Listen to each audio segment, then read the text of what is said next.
footprints, they quickly fade and blow away.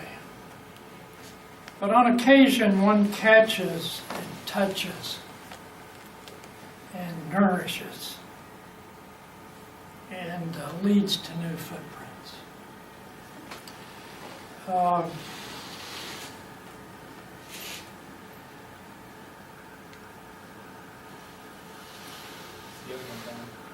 had the wrong Over here, over here.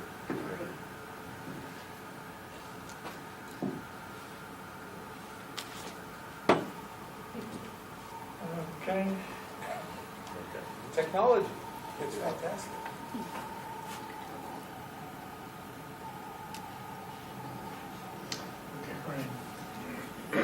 I'm one of those who has trouble turning on TVs too. Don Breen was one of the original people in this group in January 1986, and was very engaged in this. He described himself as a country doctor, a humble country doctor, but was really an amazing individual. His obituaries are in your folder, of course, but it goes to show you how obituaries don't really tell you about a person at all. And some of you know him. David, you knew him very well. He was the chair of family medicine just prior to my getting this job, and I got the job after Don passed away. But you're right, he lived in a town of about less than 1,000 people, but was always part of a much bigger picture, but always introduced himself as a country doctor. And we've talked a lot about community, and if you look at his obituary, I still remember it was in our paper, it took up almost half of a full page listing the communities that he was a part of. He was just, he was a great guy. He was a great father. He was a great husband, extremely busy, a doctor's doctor, really. And in spite of that, he had time to have 8 children. Oh, wow. And 2 of his kids are physicians. Yeah, he died, I think, in 1989, but he participated in, I guess, about 7 meetings, but was always integral, this tremendous enthusiasm. And many years later, his daughter joined us at Scott & White in our family medicine residency. And her 3rd year, I brought her to this meeting, and of course, at that time, many people knew her father. So that was a very touching for me. And the other thing that intrigued me was that, I believe I'm right in this, he used to say some things like, he went to Mass every day. So, I'm not a Catholic, so I'd say, Don, why do you go to Mass every day? And he said, I asked God to help me enjoy my patients that day. And he also he found it very energizing to go to a 3-day silent retreat.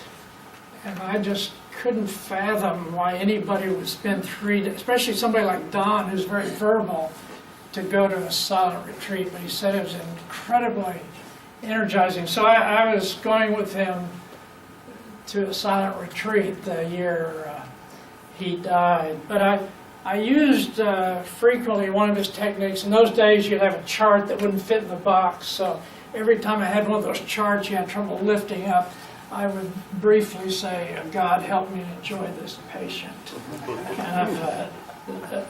And I found it helpful. Now, I'm going to use an article that I'm going to pass out at the end. I like to give nonlinear talks to smart audiences. But I'm going to give you an assignment in this. And at the end, I'll pass out an article that I'm going to use for this talk. I'm going to ask you, if you have a chance on the airplane, maybe read that article. And then I'm going to ask you to reread it in maybe a week. Just sit down and reread the article. Then I'm going to give you a little card to put in your pocket. I'm going to ask you to carry the card around for 3 weeks. And then occasionally, when you're at a quiet moment, don't pick up your phone. Take the card out, think of Don Breen, and just look at the card and reflect.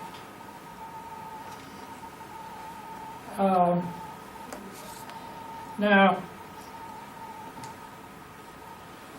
what I find about Don Breen, I guess I see it, I'm fascinated by the Pope. I'm not a Catholic, and I hear that 55% of American Catholics dislike him. But I find him intriguing, how I think he's revitalizing the Catholic Church by reframing. He's doing many things on multiple levels, but he's going from what not to do in terms of homosexuality and abortion to what one should do: help the poor, protect the helpless. He's reframing, I think, the Catholic Church. But of course, when you're a leader, I call it, you have to play the piano with both hands. And what he's also doing, he's cleaning up the Vatican Bank. He's eliminating the ostentatious bishops. He's eliminating the bishops who didn't protect the young from certain priests.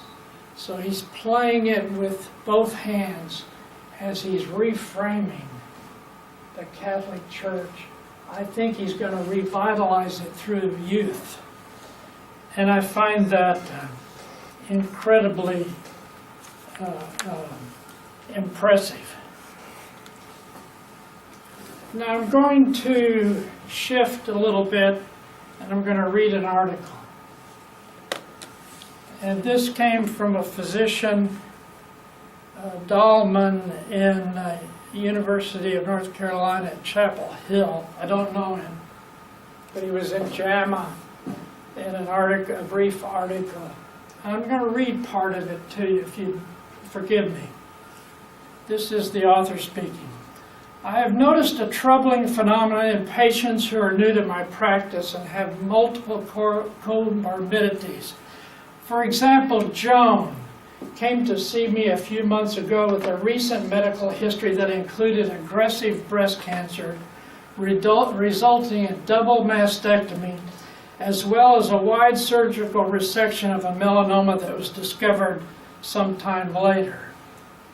As if these misfortunes were not enough, just a few months out of her cancer surgery, she was a passenger in a car that was struck by another vehicle and injured her shoulder, which eventually led to a rotator cuff repair.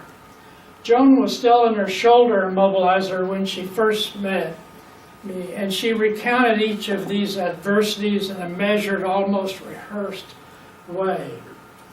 Yet her emotion broke the cadence of our visit when she voiced addressed one concern at the end of the counter.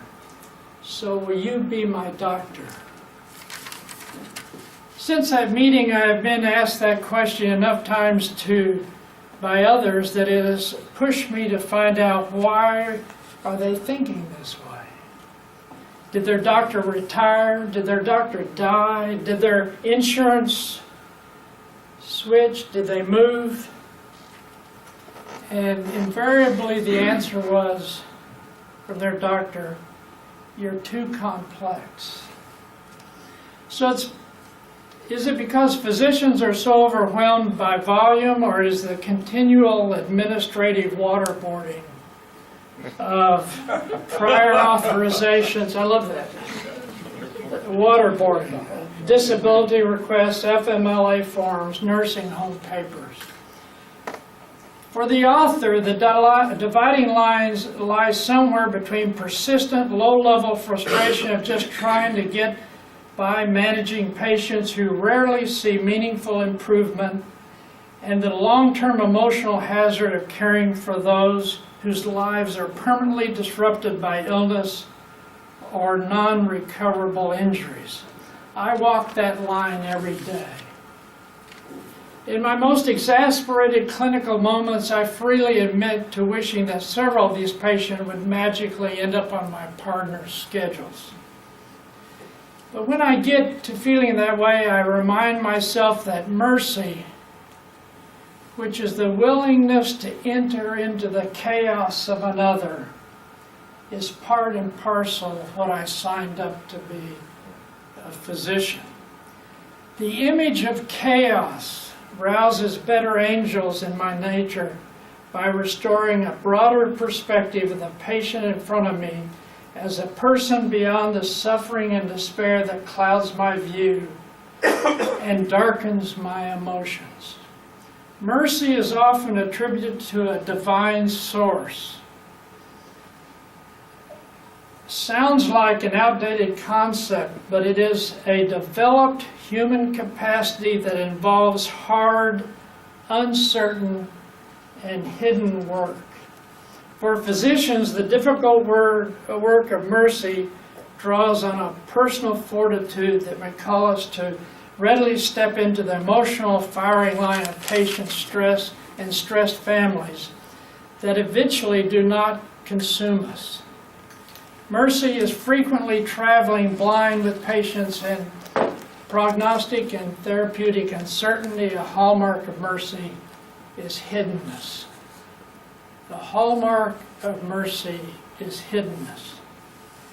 Clinical work of mercy, such as unprompted phone calls, social rounding to patients in the hospital, are everyday events that are transparent but do not translate into value or production measured activities.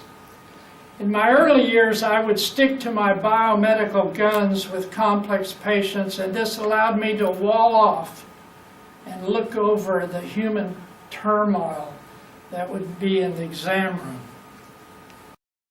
There's a greater pull for me these days to enter into the chaos. I have learned that the attraction is tied to a series of subtle internal shifts. From helplessness to empowerment, from isolation to presence, from hard-heartedness to compassion, that inexplicably flows from walking the difficult road with patience. In the final analysis, it is practicing works of mercy that we in turn become merciful. The quality of mercy will severely strained in the coming years if Joan's question, "Will you be my doctor?" is a harbinger of where value-driven healthcare is headed. I do not know where mercy fits into future value streams, but I do know that mercy remains a prerequisite for caring, and it is an individual organizational capacity that needs to be awakened, deepened, and sustained. It is still during clinical moments when patients seek help from physicians that the actions of the individual physician and the large healthcare system converge. These clinical moments lay bare the normative and moral work of physicians' endeavors that have provided the foundation for sustained therapeutic activities between patients and physicians. They also reveal a larger truth that if the arc of medicine is ultimately towards healing, mercy must be its fulcrum. Now, I find this fascinating that probably many of you don't know him, but Lynn Berry did a lot of work in the service industry, and he did a lot of the work at Mayo in terms of service delivery in medicine. And what they found is when they looked at nursing care in the hospital, that the really optimal care, the high-level care, was not according to the job description. It was going above and beyond, and so they termed it volunteerism. It's something in that individual nurse went over and above and was able to deliver that supreme care, volunteerism. And I don't know exactly what creates that in one individual, but I think there may be certain elements of what gives somebody satisfaction with their work. What gives somebody the willingness to come back to work day after day? If I ask most people, they're going to say money, right? Isn't that the strongest driver of emotional satisfaction with your work? No, it's number 4. It's number 4. And of course, the driver, number 1, has been shown over and over and over to feel appreciated. It's the biggest driver. And that was reinforced to me the last few months. I have 2 good people I just coincidentally had to do a letter of recommendation for. One was applying to PA school, so I wrote a letter and I sent it to her, say, make sure it's factual before I submit this. She told me later that I opened it up in class and I became so emotional I had to leave the class. But I guess that was okay. I had another employee who said, Dr. Cawthon, I'm going to switch jobs, a nurse, PA. I need a letter of recommendation, would you mind? No, that's okay. So I wrote her a letter of recommendation. A week later, she says, Dr. Cawthon, I read that letter. It made me cry. I took it home, let my family read it, and they cried. So, Dr. Cawthon, I've decided to stay with you.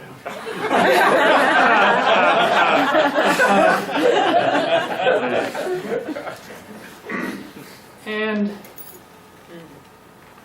I can't leave the topic of appreciation without saying how much I appreciate you guys over these last 30 years and how much I appreciate the work you do, because I truly believe you're doing God's work, and you're doing more of that work through the people that you guide and try to lead.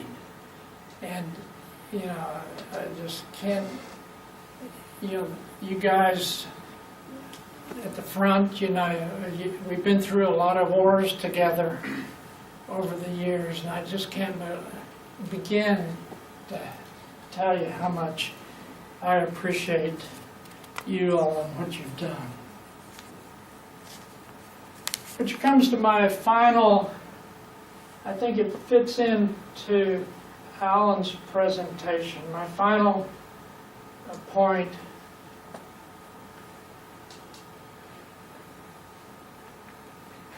I think it's very important in large, complex organizations to go through the trouble, and it's a lot of trouble, to gather the troops together. Just as it's hard to get this group to come together because each of you had to go through a lot of hurdles to be in this room today. But if you're doing something important, I think it's very important to gather the troops. And at least once a year, I've done retreats over 2 days. I've done all-day Saturdays. But it takes a lot of leadership capital to bring it together. And in some of those, I used Alan and Dr. Slauson.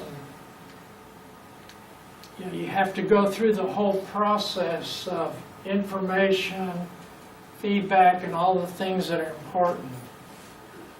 But I guess my point is, at the end, it's important for you to speak to the truths about what's important. And I think what you have to say, and it's not just one thing, but you have to say many things. But I hope in part of that, if you talk about those things that are hidden, that are critical in the arc of healing.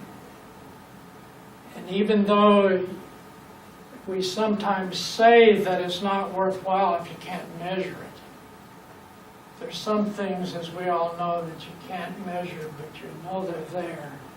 And by God, you appreciate it because you know that it helps serve the patient.